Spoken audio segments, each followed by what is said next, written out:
பாலியல் வல்லுறவுக்கு ஆளாக்கப்பட்டு படுகொலை செய்யப்பட்டிருக்கிறாள் என்பதை அறிந்து மிகுந்த வேதனைப்படுகிறோம்.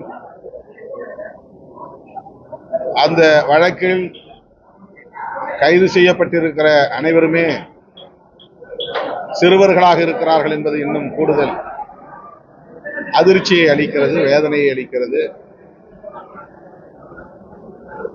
போதை பழக்கம்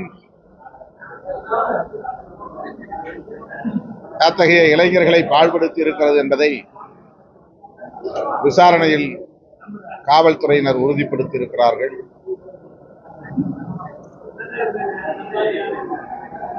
அங்கிங்கெனாதபடி இந்தியா முழுவதும் இன்றைக்கு போதைப் பொருள்களின் புழக்கம் அதிகரித்திருக்கிறது.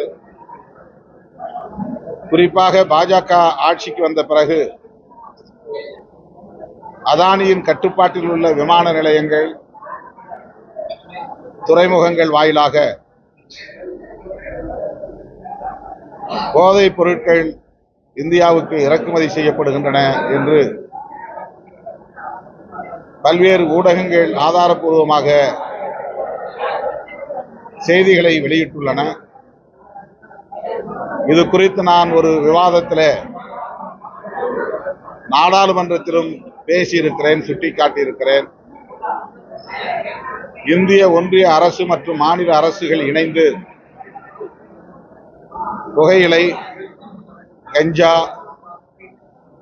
மற்றும் போதை மாத்திரைகள் உள்ளிட்ட மது உள்ளிட்ட அனைத்தையும் கட்டுக்குள் கொண்டு வருவதற்கு அல்லது தடை செய்வதற்கு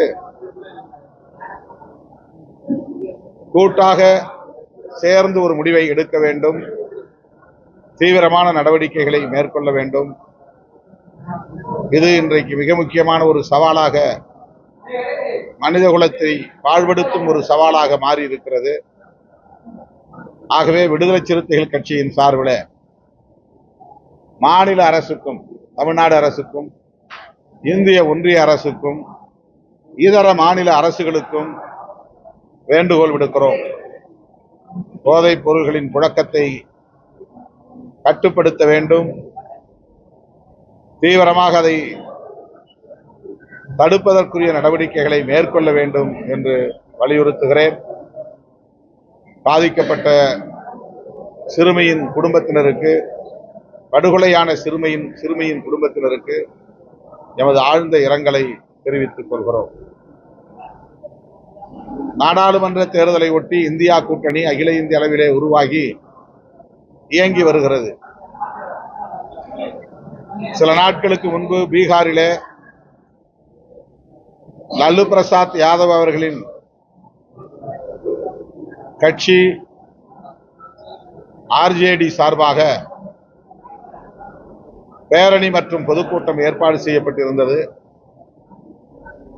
அந்த நிகழ்வில் ராகுல் காந்தி உள்ளிட்ட பல இந்தியா கூட்டணி தலைவர்கள் பங்கேற்று உரையாற்றி இருக்கிறார்கள்.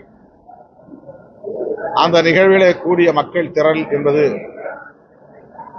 அரசியல் அரங்கையே அதிர வைத்திருக்கிறது, அதிர்வுக்கு உள்ளாக்கி இருக்கிறது.